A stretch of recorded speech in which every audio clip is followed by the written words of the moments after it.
Andrew Gosden. What most likely happened. Andrew Gosden, born in Doncaster, South Yorkshire on the 10th of July 1993, was the centre of his parents' universe. Andrew was an academically gifted boy with a perfect attendance record and participated in his school's Gifted and Talented program. His parents characterized him as a timid but very mature child for his age. He was also known as a heavy metal and video game enthusiast. On the 14th of September 2007, Andrew, age 14, woke up for school, and his mother would later state that he was unusually irritable and had difficulty waking up that morning. Andrew got ready and departed for school at 8:05 a.m. and walked to his customary bus stop, where a family acquaintance spotted him. However, Andrew waited on a park bench instead of taking his usual school transportation. Many believe that he waited until his parents had left for work before he returned to the house. The neighbor's surveillance footage captured him returning home at 8:30 a.m. He removed his school uniform and donned a Slipknot t-shirt, dark trousers, and backpack. In addition, he took his wallet, house keys, and PlayStation Portable with him. Andrew left his home for the second time that morning at 8:30 a.m. and walked to Doncaster train station, stopping at an ATM to withdraw £200 before purchasing a one-way ticket to London. Andrew was adamant that he only required a one-way ticket, even though a return was only 50 pence more when being offered the discount when buying the ticket. At 9:35 a.m., according to witnesses, the teenager boarded the train to King's Cross Station on his own. Andrew's school had noticed his absence from his morning courses and had tried to reach his parents by this time. Unfortunately, they dialed and left a voicemail on another parent's phone. Andrew's train arrived at King's Cross at 11:20 a.m., and at 11:25 a.m., CCTV captured the last confirmed sighting of Andrew while he was leaving the station. He has not been seen since that day. Andrew's family was not startled when he did not join them for dinner that night, because they believed he was playing video games or listening to music in his room. However, they contacted Andrew's friends' parents once they realized he wasn't at home, believing he was out with them.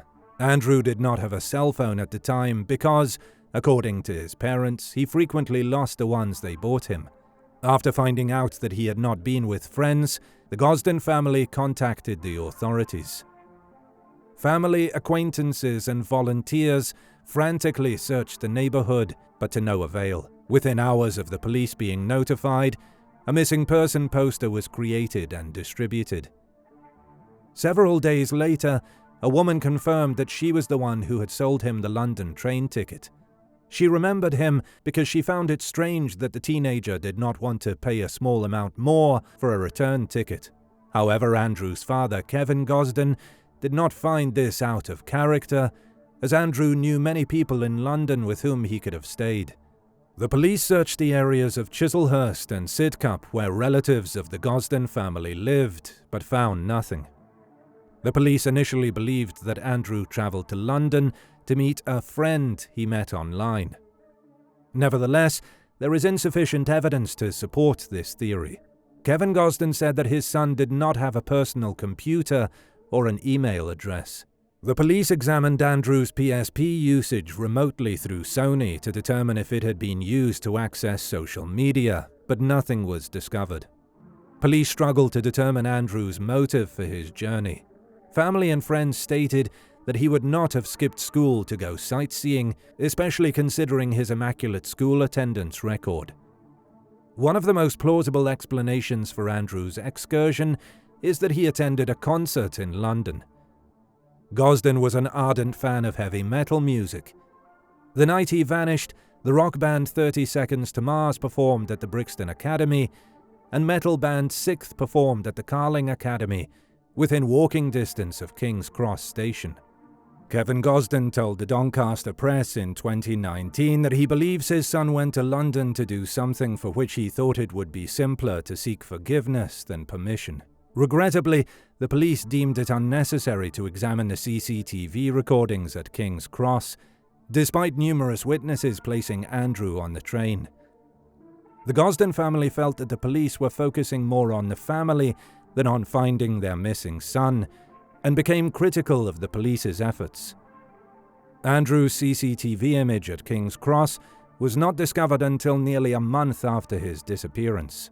In addition, according to Kevin Gosden, police did not investigate possible sightings of Andrew, one of which placed him at a Pizza Hut and the other at Covent Garden. Police reportedly did not speak with the Covent Garden witness for 6 weeks. However, according to some sources, they never followed up on it at all. The police investigation had been characterized as too sluggish, too chaotic and disorganized by Andrew's father. Some people believe Andrew was murdered. On his walk home from a friend's place, a 16-year-old boy went missing from Enfield 10 months after Andrew vanished. Are these two cases related? Some believe they encountered the same individual and met a violent end, although there is no evidence of this. The Fall and Rise of Reginald Perrin, a series about a man who fakes his death to start a new life, was one of Andrew's favorite television programs. Many people speculate that this is what Andrew was doing when he disappeared, but as we see in this Reddit post, this theory doesn't make sense. If Andrew wasn't planning on returning home that day, then he would have taken his birthday money with him, in addition to the money within his bank account. He would have taken spare clothes and other essentials with him, such as his toothbrush. He would have taken his PSP's charger with him. He wouldn't have placed his school uniform in the household washing machine as a ruse to make his parents think that he had spent the day at school. As it is, Andrew travelled to London wearing a single set of clothes, and no coat, just a t-shirt, and a small shoulder bag containing few items, such as his wallet and PSP, without charger. All evidence suggests that Andrew absolutely intended on returning to Doncaster that day. There have been numerous possible sightings of Andrew as of 2021, including over 100 in the first year alone. None have been confirmed, however. Theories of what happened to Andrew have been proposed, and the most popular one is that he was being groomed and lured to London by a pedophile. A Reddit post from 4 years ago now seems prophetic, with what has happened since then. The only theory which fits the evidence, in my mind, is that poor Andrew was groomed nearby in Doncaster. There is another piece of evidence which fits with this theory. The 2 days Andrew broke his routine and walked home from school, quite a long walk, was actually time spent planning his getaway with this person, possibly in an internet cafe or on a school computer or payphone. For a reason we may never know, Andrew and this person had arranged to meet in London that Friday. Where I believe the grooming occurred was during the Young, Gifted and Talented program, which he had participated in during the summer. Remember, Andrew went missing on the 14th of September, only a few weeks after participating in the program. His father said in a Vice article, "Andrew was too clever," remembers Kevin, his father. "He tended to say little about school, but we remember him coming back from summer school for gifted and talented kids, and he was absolutely enthused about what he had been doing. To be honest, I think Andrew saw school as something you sort of had to do just in order to have choices open to you for adult life." A potential break in the case came when South Yorkshire Police announced on the 11th of January 2022 that 3 days before, on the 8th, detectives had arrested 2 males, ages 38 and 45, on suspicion of kidnapping and human trafficking. The apprehension of the older man was also related to his possession of child pornography. Both suspects have surprisingly been released pending further investigation. It is believed that these are the first arrests in connection with Andrew's disappearance. On the 12th of January, police reported that numerous digital devices had been seized from the men for forensic examination, which police estimated would take 6 to 12 months. Kevin Gosden stated that the family had been informed of the arrests but had not revealed the information so as not to prejudice the investigations being carried out in any way. South Yorkshire Police reported in January 2023 that the individuals and subsequent devices were still under investigation. The public has been asking why this lead has taken so long to investigate and why the police are not communicating with the public.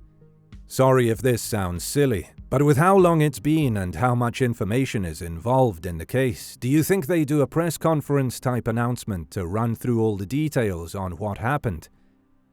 This is of course hypothetical, and in hope that the arrests lead to some sort of conclusion. I was just thinking, with how high profile the case is, and with so many questions needing answers, maybe the police are putting everything together so that when they go public again, they are sure of the timeline of events and can present us with this info. Of course, the natural thing that would happen is that it would be on the news, but I feel like the public would want to hear from the police, etc.